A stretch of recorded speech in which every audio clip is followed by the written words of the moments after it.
Olá, turminha, tudo bom com vocês? Estamos aqui depois desse feriado que vocês tiveram, né? O Timarlo ficou ausente, não pôde, não enviou vídeo para vocês, nem aula. Estamos aqui hoje, dia 28 de abril, terça-feira, onde vamos gravar para vocês mais uma aulinha, onde estamos gravando mais uma aulinha. Vamos dar continuidade ao que nós vimos falando anteriormente, né? Sobre as mudanças na Europa feudal.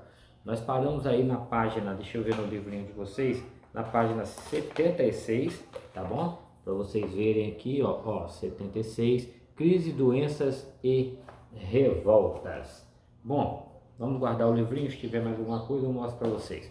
Primeira coisa que nós vamos falar, nós já passamos aí sobre as cidades, as feiras, as cruzadas que queriam reconquistar aí Jerusalém de novo para os cristãos, não é? Falamos sobre tudo isso. E hoje nós vamos falar sobre crise, doença e revoltas que aconteceram na Europa nesse período. Bom, nós vimos anteriormente que entre os anos 1000 e 1300 a Europa ela vai prosperar muito. O que é isso, prosperar? Ela vai crescer, seja economicamente, seja socialmente, né, politicamente, ela vai se desenvolver. E esse crescimento vai ser dado pelo embalo do crescimento da população e das cidades, como nós vimos anteriormente.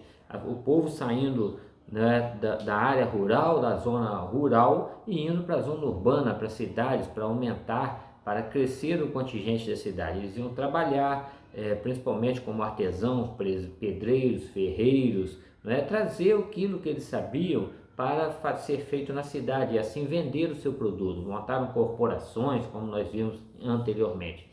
Só para vocês terem uma ideia, nas primeiras décadas do ano de 1400, né, no entanto, vai iniciar uma crise prolongada na Europa. E essa crise vai ser marcada sobretudo pela fome, pela doença e por revoltas sociais. A população vai se revoltar de certa forma contra os seus líderes.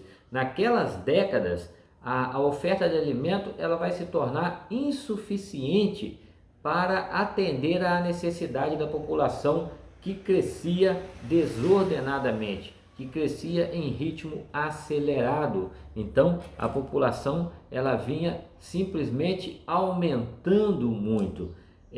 Então, com o aumento da população e a diminuição da produção de alimento no campo, porque a população sai do campo e vai para a cidade, isso vai causar aí uma falta de alimento. E sem contar que ocorrem muitas chuvas torrenciais na Europa, seguidas de más colheitas. Se chove muito, alaga todo o local de plantação e eles não vão ter a colheita necessária para a população, né? para que a população tivessem acesso ao alimento. E áreas agrícolas elas passaram a ser usadas principalmente para a criação de ovelhas, tá? E a extração de lã para se produzir tecido. Isso ajuda a explicar por que aí entre os anos 1315 e 1317 uma crise de fome matou milhares de europeus. Além disso, né, além dessa crise de fome, da má colheita e de tudo, as condições de higiene na Europa eram péssimas. Meus queridos, sabe o que é péssimas? Eram uma sujeira absurda. A Europa era uma imundície ao céu aberto. Os lixos da casa, elas simplesmente abriam a porta ou a janela e despejavam na rua. É como se hoje, por exemplo, seus vizinhos ou vocês mesmos tivessem com um latão de lixo cheio de tudo quanto é aquilo que os seus pais e vocês juntam durante a semana ou durante o dia, abrisse a janela e despejasse na rua e não tivesse aí os caminhões da prefeitura para a coleta do lixo. Isso então fazia da Europa um lixão a céu aberto, e não havia naquela época serviço de coletas de lixo, não havia também encanamento de esgoto e nem de água para a população. Fome e falta de higiene colaboraram para que uma terrível epidemia. Hoje nós estamos vivendo parecida com o que vivemos hoje. Nós vivemos uma pandemia. Essa pandemia quer dizer que se espalha pelo mundo todo. Na época, essa doença chamada de peste negra ou a grande peste, ela foi intitulada por epidemia. O que é uma epidemia? É uma doença que surge rapidamente no lugar e acomete ao mesmo tempo um grande número de pessoas. É o que nós estamos vendo hoje no Covid-19. Só que o Covid-19 ele se espalhou pelo mundo inteiro. Ah, tio Marlon, mas por que a peste negra, ou a grande peste, ela não se espalhou pelo mundo inteiro? Se espalhou pelo mundo inteiro. Ela só não chegou ao nosso continente, aqui no continente americano, nem no continente africano, digamos assim, numa parte do continente africano, uma grande parte, ou até mesmo lá na Austrália, na Oceania, porque esses locais ainda não haviam sido descobertos ou invadidos pelos europeus. O mundo na época que se conhecia era somente a Europa e a Ásia. E o que ocorre?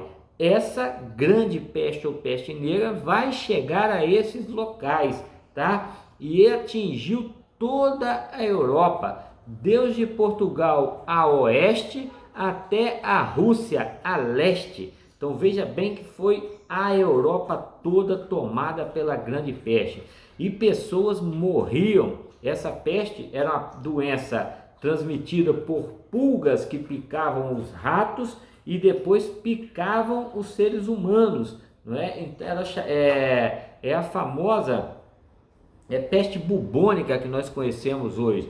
Calcula-se, para vocês terem uma ideia, que entre 1347 e 1350, 3 anos, a grande peste ou a peste negra, ela vai matar cerca de um terço da população europeia. Maior que essa doença, né, que causava a grande peste, a peste bubônica, era o medo que ela causava. Houve casos em que população inteiras abandonaram as cidades só por ouvir dizer que a peste vinha chegando. Vamos exemplificar. Olha só, Bom Jesus do Itabapoana, Bom Jesus do Norte, Piacá e Calçado, cidades próximas umas das outras.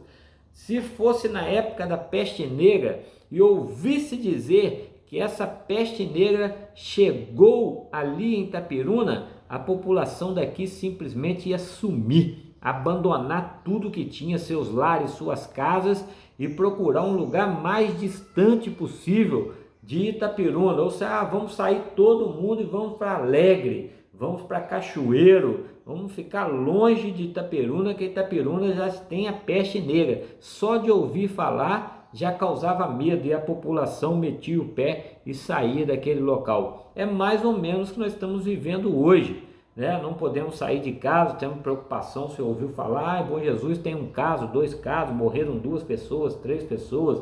Então isso traz medo à população. Eu, por exemplo, estou cumprindo a minha quarentena com a minha família, mesmo porque o tio Marlon, ele tem enfermidades, pressão alta, ele é diabético, não é? Então, assim, eu tenho algumas prerrogativas que, se eu pegar esse Covid-19, eu posso sofrer e até mesmo vir a morrer. Minha esposa tem problema respiratório, meus filhos também são alérgicos. Então nós estamos cumprindo aí a quarentena como tem que ser feito. E espero que vocês também estejam cumprindo a quarentena de vocês. Bom, diante disso tudo ainda nós tivemos outros problemas.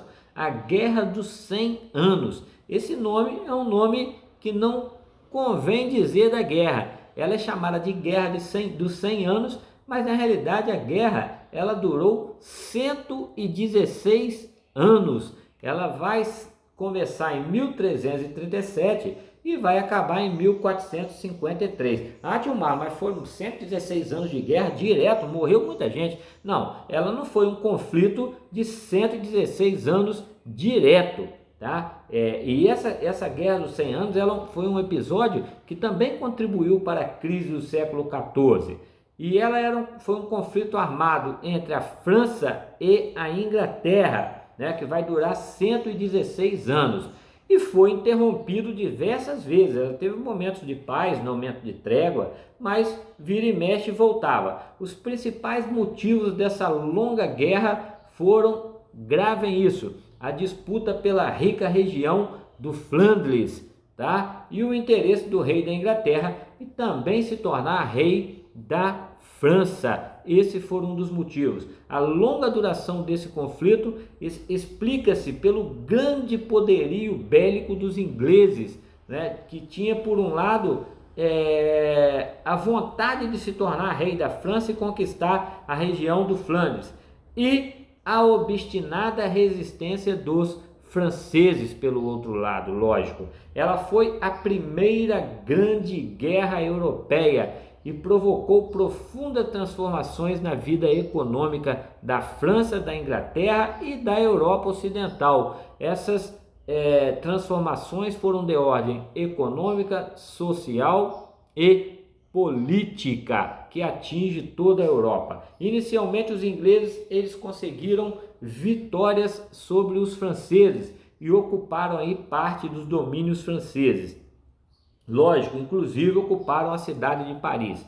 Depois, o exército profissional de Carlos VII da Inglaterra conseguiu libertar, de Carlos VII da França, conseguiu libertar Paris das mãos dos ingleses. A partir disso tudo, Paris organiza o governo e a cobrança de impostos, fortalecendo assim o poder da monarquia. A Guerra dos 100 Anos ela colaborou também para que a burguesia dos dois reinos, ganhasse força, passando a ocupar importantes cargos na administração pública. Já a nobreza acaba se enfraquecendo, pois muitos nobres de ambas as partes, da Inglaterra e da França, acabam morrendo nesse conflito, nessa guerra. Um destaque nessa guerra foi a atuação da nossa queridíssima jovem Joana d'Arc. Vocês já devem ter ouvido falar sobre a Joana d'Arc, né? Ela se levanta aí contra os ingleses e conclama a população francesa para lutar contra os ingleses e assim reaver as terras perdidas, ganhar as batalhas. Joana d'Arc ela vai liderar um exército, eles vão conseguir ressurgir das cinzas, vão lutar contra a Inglaterra, vão vencer, mas ela vai acabar sendo presa pelos ingleses, vai ser condenada por bruxaria, né? E vai ser queimada viva. Esse ato só vai de provar que ela não era uma bruxa, só vai ocorrer anos depois. Quando voltarmos às aulas, nós vamos estudar sobre a Joana d'Arc. Nós temos aí na página 78 do livrinho de vocês, tá vendo? Página 78, que vocês poderão dar uma lidinha em casa aí e saber um pouco mais sobre a extraordinária história de Joana d'Arc. Timalo não vai ler aqui para vocês, né? Só pincelei, porque senão a gente vai demorar muito e não nos cabe fazer isso agora, para a gente terminar essa aulinha aí que nós temos. Bom, rebeliões camponesas. Bom, com as mortes provocadas pela fome nesse período na Europa, pela peste negra, que morreu muita gente, 1/3 da população da Europa, e também pela Guerra dos 100 anos, que não foram 100 anos, foram 116 anos, começou a faltar mão de obra nos campos, ou seja, no local onde deveria ter a mão de obra para a produção agrícola. Se falta mão de obra nos campos, diminui-se então a produção agrícola, acarretando prejuízos para a nobreza. Para compensar as perdas que estavam tendo no campo, a nobreza aumenta o controle sobre os camponeses e os tributos que eram pagos por eles. Os camponeses, por sua vez, reagiram incendiando as plantações, as colheitas, fugindo e promovendo revoltas. Exemplos importantes dessas revoltas foram, gravem isso e grifem no livro de vocês, a de Jacqueline, na França, em 1358, e a revolta de Wat Tyler, na Inglaterra, em 1381.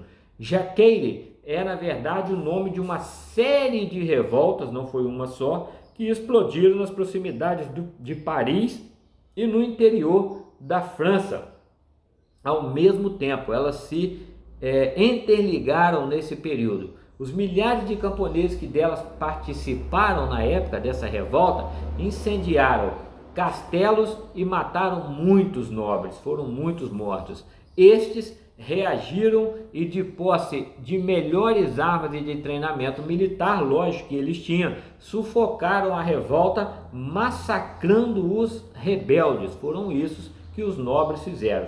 Já o outro caso, a outra revolta de Wat Tyler, liderada por Wat Tyler, cerca de 10 mil camponeses ingleses, essa revolta já foi na Inglaterra, se dirigiram a Londres e exigiram do rei do rei de seu país, né, que na época era Ricardo II, o fim da servidão na Inglaterra, bem como a diminuição dos impostos que eram pagos por eles. Na presença dos rebeldes, o rei ele vai concordar com isso, mas logo que os rebeldes viram as costas e voltam para suas terras, em seguida ele volta atrás, se une aos nobres, arrasando as aldeias camponesas. Vão lá e destroem tudo, queimam tudo, matam, estupram as filhas, as mulheres, fazem tudo quanto é barbaridade contra esses camponeses. Embora tenham sido massacrados pelos exércitos reais, né, da realeza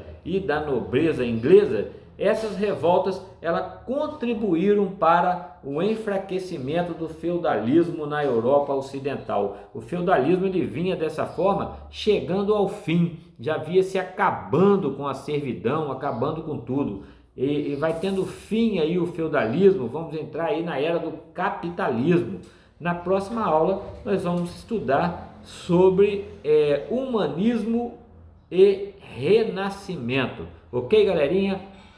Obrigado pela atenção de vocês. Beijão do Timarro, tô com saudades, tá bom? E vai mantendo aí o isolamento, vamos ficando em casa. Eu sei que é difícil, adolescente tem aquela vontade, né, de sair, de caminhar, de jogar bola, os meninos, as meninas de irem tomar um sorvete, né, se reunir, mas temos que manter esse isolamento para manter a saúde nossa e de nossos familiares, de nossos vizinhos, de nossa população. Bom, um beijão, turma, e até a próxima, se Deus nos permitir. Ó, vou botar lá uma atividadezinha sobre essa matéria para vocês fazerem, ok? Beijão a todos.